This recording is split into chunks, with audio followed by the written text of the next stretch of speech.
Hello friends, welcome to study group Pathshala. मैं हूं विराज और आज की जो क्लास है काफ़ी ज़्यादा इंपॉर्टेंट होगी। इसमें हम लोग डिस्कस करेंगे एक इम्पॉर्टेंट निबंध को, और ये निबंध होगा प्रवासी श्रमिकों की समस्या पर। ठीक है, तो इसको आप जरूर तैयार करिए। आपके एसएससी, जीएसटी और एसएसटी एग्जाम के लिए काफ़ी इंपॉर्टेंट टॉपिक होगा। इसको आप जरूर तैयार कर सकते हो और इससे रिलेटेड जितने इंपॉर्टेंट टॉपिक्स हैं उनको भी कवर कर सकते हो। इसकी कंप्लीट प्लेलिस्ट को जरूर वॉच कर लीजिएगा। सारे जितने मोस्ट इंपॉर्टेंट टॉपिक्स हैं वो सभी आपको प्लेलिस्ट में मिल जाएंगे। राइट फ्रेंड्स, इसके साथ ही साथ फ्रेंड्स आप इन बुक्स को ले सकते हो जो आपको हिंदी इंग्लिश दोनों मिल जाएगी। आपको दोनों ही बुक्स को ले लेना है। इनमें आपको 70+ टॉपिक्स जो है वो कम मिल जाएंगे, जो कि आपके एग्जाम के हिसाब से बहुत ही ज़्यादा इंपॉर्टेंट है। आपको यहाँ पर विद इन वर्ड लिमिट सारे के सारे टॉपिक मिलेंगे। अराउंड 500 वर्ड्स में सारे के सारे टॉपिक्स को कवर कराया गया है। लेटेस्ट पैटर्न पर बेस्ड होंगे सारे के सारे टॉपिक, और जितने भी लेटेस्ट एसेज हैं वो सभी इस बुक में कवर किए गए हैं। राइट, और लोएस्ट कॉस्ट में बुक आपको मिल जाएगी। एडिशनल 30% डिस्काउंट भी मिल जाएगा।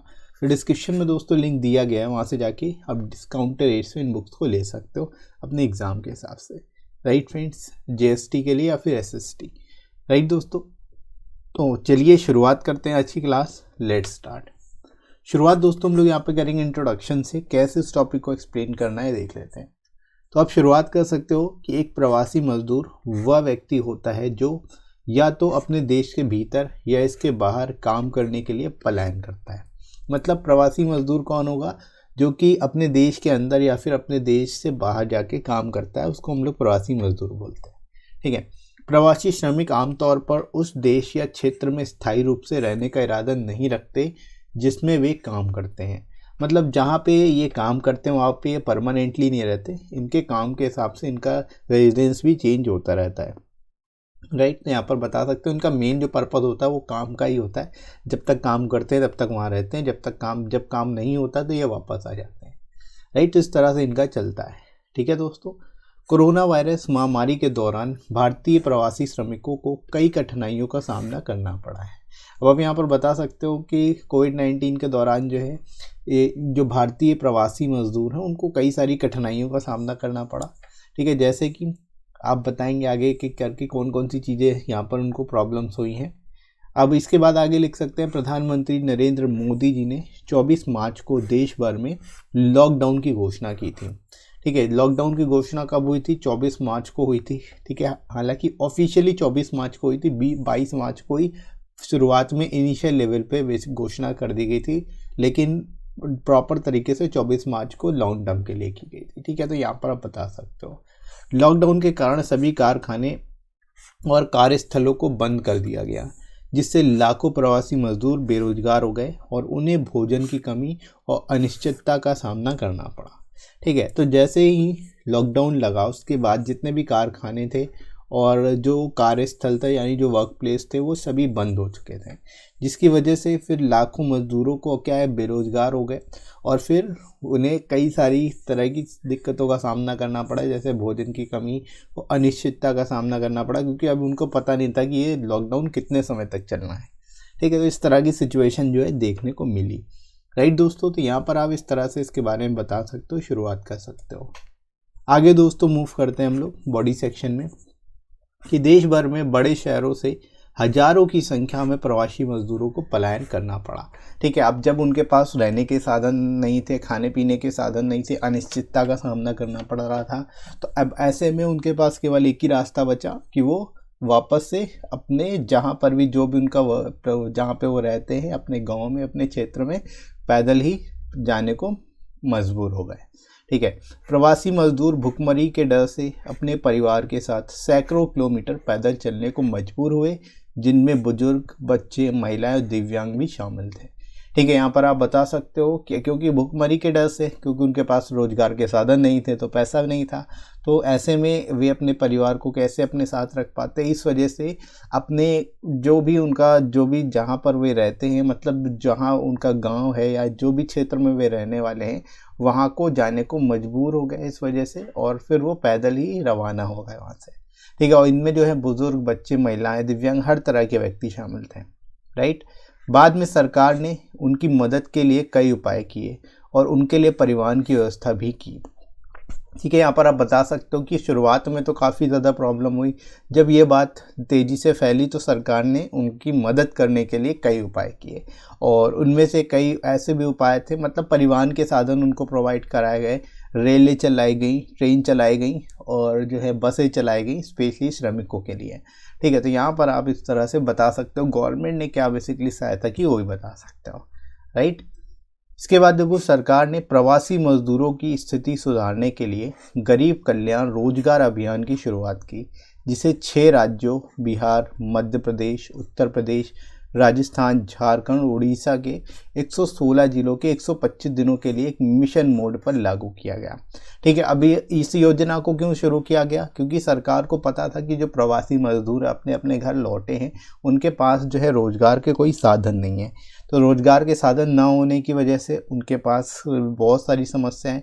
तो ऐसे में सरकार ने क्या किया, एक योजना लागू कर दी, गरीब कल्याण रोजगार अभियान।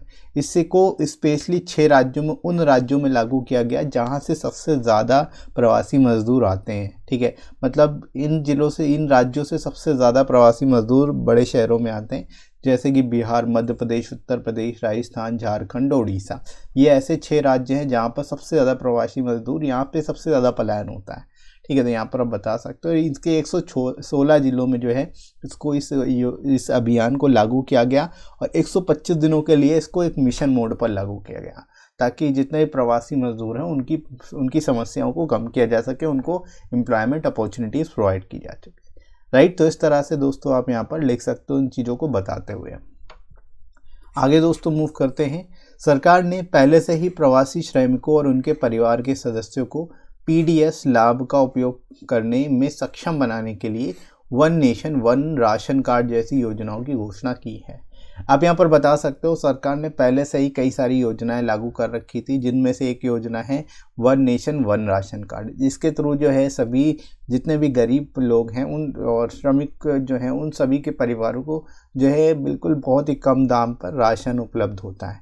ठीक है, तो बहुत ही कम दाम पर राशन मिल जाता है, जिससे उनको बेसिकली ज़्यादा समस्याएं नहीं होती। तो ये योजना भी प्रवासी श्रमिकों के लिए काफ़ी अहम रही, क्योंकि इससे one nation one ration card के द्वारा जो है एक ही राशन कार्ड से वो किसी भी जगह पर जाकर राशन उठा सकते थे। ठीक है, तो उनको बेसिकली जो है फूड ग्रेन की आवश्यकता जो है वो उनकी पूरी हो जाती है, राइट। तो यहाँ पर आप बता सकते हो। इसके बाद देखो, कोरोना वायरस महामारी के बाद देश में पुनः जब आर्थिक गतिविधियों की शुरुआत हो, तो केंद्र और राज्य सरकार के पास अब एक मौका आया कि भारतीय सिद्धांतों का पालन करते हुए ही व्यापक विकास का एक स्वदेशी मॉडल राज्य स्तर पर बनाया जाए, जो कि किसी प्रकार के उद्योग राज्यों को शीघ्रता से विकसित किए जा सकते हैं, जिसमें रोजगार के अधिक से अधिक अवसर स्थानीय स्तर पर सृजित किए जा सकें। ठीक है, यहाँ पर आप बता सकते हो कि जो कोरोना वायरस महामारी के बाद जब धीरे धीरे आर्थिक गतिविधियों को खोला गया, आर्थिक गतिविधियों की शुरुआत की गई, तो अब केंद्र सरकार और राज्य सरकार के पास एक मौका था कि वो एक ऐसा स्वदेशी मॉडल बनाए जिसको राज्य स्तर पर लागू किया जाए, जिसके द्वारा जो है ज़्यादा से ज़्यादा जो है रोजगार के अवसर जो है प्रदान किए जाए, ज़्यादा से ज़्यादा सृजित किए जाए। ठीक है, और ये एक तरह से राज्य स्तर पर जो है इसको तेज़ी से विकसित किया जाए। तो ये एक तरह से मौका था जिसके थ्रू जो है तेज़ी से एम्प्लॉयमेंट अपॉर्चुनिटीज़ प्रोवाइड की जाए, अधिक से अधिक रोजगार के अवसर प्रोवाइड दिया जा सकें, राइट। इसके बाद आगे दोस्तों बढ़ते हैं। इस प्रकार की योजनाएं राज्यवार बनाए जाने की आज अत्यधिक आवश्यकता है। मतलब इस तरह की स्टेट लेवल पर ऐसी योजनाएं होनी चाहिए जिससे कि रोजगार तेजी से बढ़े। ठीक है, इस प्रकार की योजनाएं विकसित करते समय असंगठित क्षेत्र को काम कर रहे श्रमिकों को सामाजिक सुरक्षा प्रदान करने की ओर विशेष ध्यान देना होगा, ताकि ग्रामीण इलाकों से शहरों की ओर श्रमिकों के पलायन को रोका जा सके। ठीक है, अब यहाँ पर आप ये भी बता सकते हो कि ऐसी जो योजनाएं विकसित की जा रही हैं या विकसित की जाएंगी, तो इसमें क्या असंगठित क्षेत्र को विशेष तौर पर देखा जाए, जो अनऑर्गेनाइज सेक्टर है, क्योंकि ज़्यादातर जो कृषि जो मजदूर हैं वो यहीं से आते हैं, तो इसको असंगठित क्षेत्र को, अनऑर्गेनाइज सेक्टर को फोकस करते हुए बनाया जाए। साथ ही साथ श्रमिकों की जो सामाजिक सुरक्षा है उसको भी ध्यान में रखा जाए, यानी सोशल सिक्योरिटी को ध्यान में रखा जाए, ताकि जो ग्रामीण इलाकों से में लोग रह रहे हैं वो शहरों की ओर पलायन ना करें। ठीक है। तो यहाँ पर आप सोल्यूशन बता सकते हो कि इसका क्या सोल्यूशन हो सकता है ताकि जो पलायन है वो कम हो जाए या फिर ना के बराबर हो, राइट। इसके बाद फाइनली हम लोग मूव करते हैं लास्ट पैरा में। उन्हें अपनी रोज़मर्रा की ज़रूरतों के लिए नकदी की ज़रूरत होती है, इसलिए उन्हें अपने क्षेत्रों में रोजगार देकर पूरा किया जाना चाहिए। ठीक है। तो यहाँ पर आप दोस्तों बता सकते हो कि जो राशन वाली समस्या है वो तो हल हो ही गई, one nation one ration card के माध्यम से खाने पीने की समस्या तो दूर हो गई, लेकिन जो उनको कैश की ज़रूरत है वो कैसे पूरी होगी? वो तभी पूरी होगी जब उनको रोज़गार के साधन मिलेंगे, रोज़गार के अवसर मिलेंगे, तभी उनकी जो कैश की रिक्वायरमेंट है वो पूरी हो पाएगी। ठीक है। तो इस वजह से जो है ऐसी योजनाओं को लागू किया जाना चाहिए जिससे कि सभी श्रमिकों को रोजगार के साधन मिल सकें और अपने ही राज्य में, अपने ही क्षेत्र में उनको मिल सकें, ताकि और कहीं उनको ना जाना पड़े, राइट। तो इस तरह से दोस्तों आप इसको बता सकते हैं, इसके रिगार्डिंग जो है सारे इंपॉर्टेंट पॉइंट्स को लिख सकते हो। और आई होप आप लोग समझ पाए होंगे कैसे इस टॉपिक को आपको एक्सप्लेन करना है जो एग्ज़ाम में ये टॉपिक अगर आता है तो, राइट दोस्तों। तो इसी तरह से आप बाकी के टॉपिक्स को अच्छे से तैयार कर लेना। और ये वीडियो आपको कैसा लगा कमेंट करके ज़रूर बताइएगा। इसके साथ ही साथ आप टेलीग्राम चैनल को ज्वाइन कर सकते हो, इस पर आपको सारी इंपॉर्टेंट पीडीएफ्स मिल जाएंगी और क्लासेस की नोटिफिकेशन मिल जाएगी, ताकि आपकी कोई भी क्लास मिस ना हो, राइट दोस्तों। और इसका लिंक मैं आपको डिस्क्रिप्शन में प्रोवाइड कर दूंगा और कमेंट सेक्शन में ही पिन कर दूंगा, वहाँ से जाके डायरेक्ट ज्वाइन कर सकते हो। और ये वीडियो आपको कैसा लगा कमेंट करके ज़रूर बताइएगा। वीडियो हेल्पफुल लगा हो तो लाइक करिएगा, इस वीडियो को शेयर करिएगा अपने सभी दोस्तों में, और सब्सक्राइब कर लीजिए चैनल को अगर आप में से कोई नया है तो, राइट फ्रेंड्स। तो अभी के लिए इतना ही, नेक्स्ट मिलता है एक क्लास में। Thanks for watching.